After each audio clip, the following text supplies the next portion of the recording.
Hi, my name is Chairita Franklin, and I'm on the Courtney Hall Show.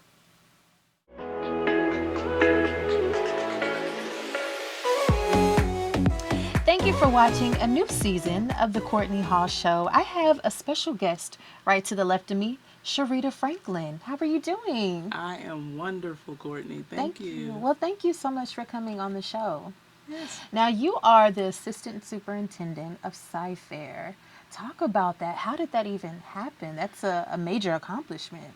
Um, yes, I am so grateful and so blessed to be able to serve in that opportunity. How did that happen? Well, I've been in HR my whole professional career. Okay. So, right out of college, I started in human resources. I'm originally from Alaska, so I started Nice. at the University of Alaska Anchorage and worked my way up into a director position there. I transitioned to private sector after that, and then we prayed, decided to leave Alaska, moved to Texas, and worked in industry a little bit, and then applied for the position and got this opportunity. Nice, nice. Now, what are some major differences from Alaska and Texas? Ooh, we everything from the weather to the bugs. We Oh, got yeah. bugs that love each other down Oh, here. yes. The love bug. Yeah. Yes, the food, I don't know that I had even heard of brisket when I came here. Yeah, Really? this big piece of meat that you cook for 18 hours, Yep. and it's just so many, but the food is absolutely amazing here. Some of the other differences, the weather, for one. Um, you have more access to things here in Yeah. Texas. Yeah. Alaska's so big, it takes 2 days almost to get out of the state if you drive.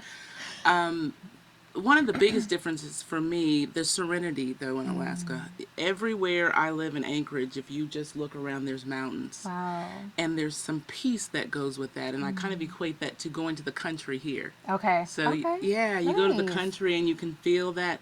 That's how Alaska is for me. Okay. Yeah. Okay. Nice. Nice. So, did you ever imagine yourself going into education, the education field, or did you kind of picture yourself doing something else? So I've started in education. So I Okay. started at the University of Alaska Anchorage. That was higher ed. Okay. So did I envision myself going back into education after I left industry? Not necessarily. Okay. It's a very different focus when Okay. your bottom line is our kids Yeah. Right. versus the bottom line dollar or product or revenue. And so there's some significant fulfillment that goes along with that. What's some of the challenges that you face every day? Um, I would say that what are some of the challenges that I face every day? Because there's so many opportunities that happen, and I don't know if they're necessarily a challenge because they really are opportunities. So I'm going to Right. just flip that a little bit and Yeah. say my opportunities Yes, that I I love that. have to share the background that I bring from industry and human resources. I think there's been some great opportunities to do that in a school district, to learn about how HR impacts kids and student achievement. Yeah. That's been a great opportunity for me. Yeah, I would say, and Yeah. how we help keep kids safe through human resources, how talent management, hiring the best teachers and the best employees, and how that impacts kids, and Yeah. removing those that aren't good for kids. Right. Right. Yeah, so just lots of great opportunities. That's so awesome. I love how you flipped it. And you said, hey, it's opportunity and not Yeah, any challenges. I love that. I yeah. absolutely love that. Now, what sets CyFair apart from any other district? Because I feel like CyFair is a great district. Well, what sets us apart? I that's kind of challenging. I've only worked in one school district, Okay. but I will say that we pride ourselves on our relationships that we build with our Oh, employees and our wow. staff, and how we take care of each other and we take care of students. Our superintendent, Dr. Mark Henry, has always been about making sure that we take care of each other and take care of kids. And so to hear a superintendent give a message to leadership and talk about love, Wow. that you should love Wow. your students, Wow. I don't know if any other district is doing that. I can't Right, say, but the right. one that I'm in, that's what we're talking about. Wow, yeah. Yeah. That's so powerful because I believe that, students, they can feel that. They can feel, the love. They can feel when a teacher is, not feeling the best. So I Yes. think that's so powerful that, you all love each other first and then it'll trickle on down to the students. That's Yes. amazing. That's Yeah. amazing. So I wanted to talk about one particular point. I was talking to you about it off camera, which is education and the evolution of education.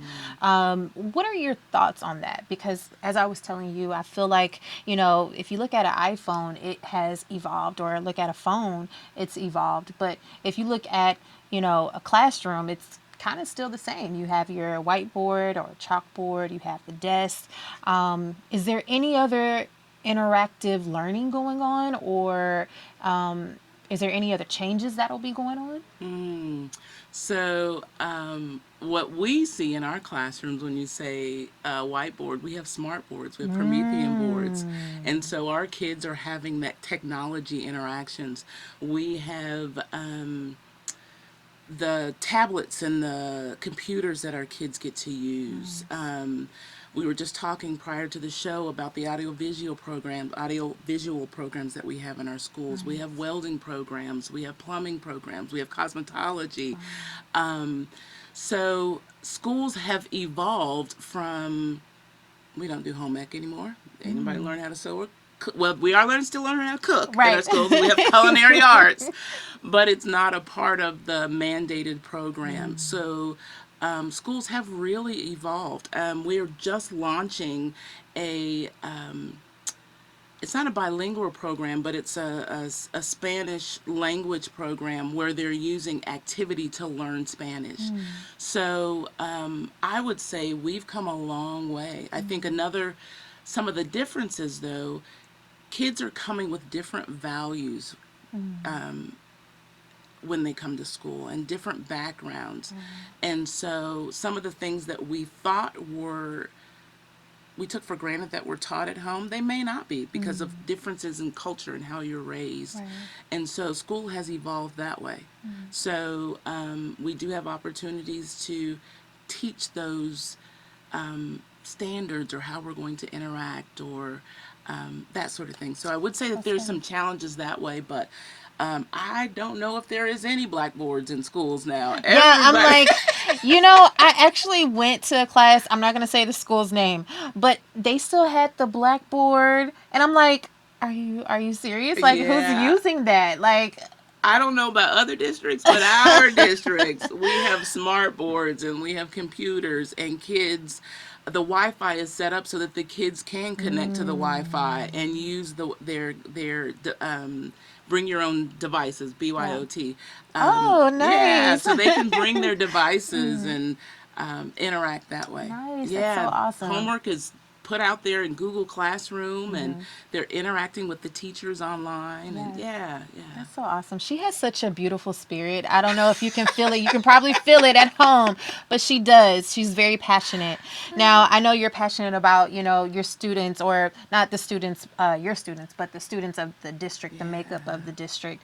And I just wanted to know, what are you all doing for minority kids? And when I say minority, I mean more so Hispanic kids who are going through this tough time of having to deal with, maybe their families are being deported, mother, father, and they're scared to go to school because, now they're kind of stressed out about, okay, well, if my teacher finds out, then they can report it.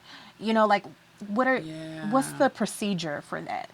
So I hear what you're saying about what's happening with immigration right now and the students that are coming to school because of that. But I'm going to respond globally when a student is coming to our district or to school and bringing whatever that is in their background.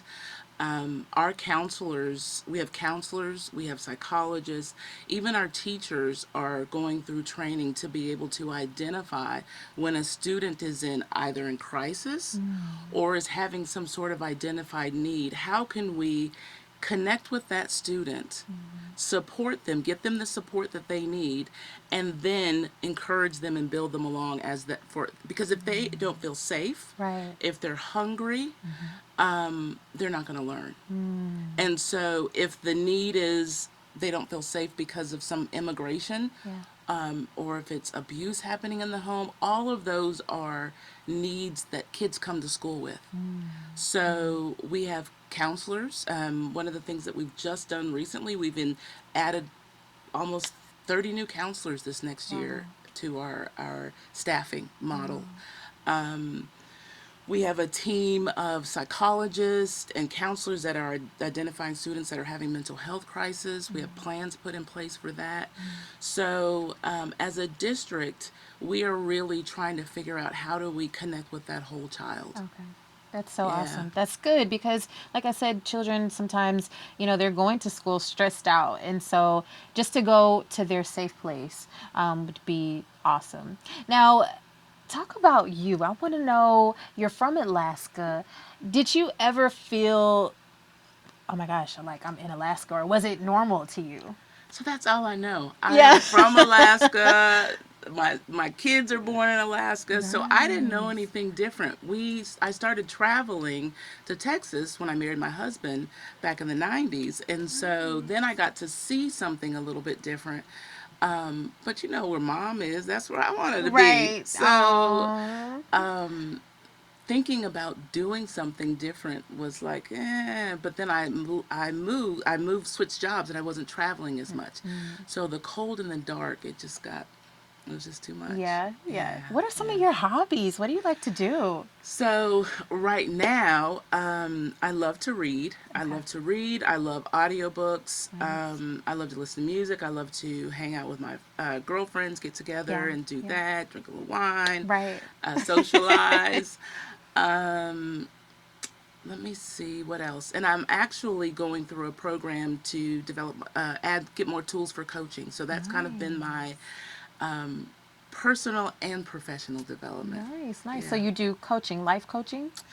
So I would necessarily say and I don't want to put life coaching in a box.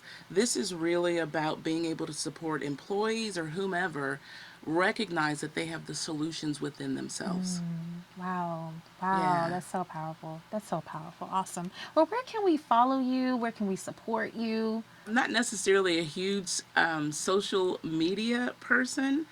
How can you support me? How can people follow me? How can people support me? That's a good question. Yeah. I don't know the actual answer to that. I guess Well, do you do any type of speaking engagements in the city? I don't do any speaking. Okay. I do it through the school district. Okay. Okay. If I have to get up and do training or orientation for And staff, that's that so sort of thing. important. Yeah, That's really yeah, important. yeah. Well, you know what? I really do appreciate you coming on the Courtney Hall Show. You're amazing. And like I said, you just send off positive vibes. And Oh, I thank love that. Thank you so you. much. So thank you for having me. And thank you all for watching a new season of the Courtney Hall Show.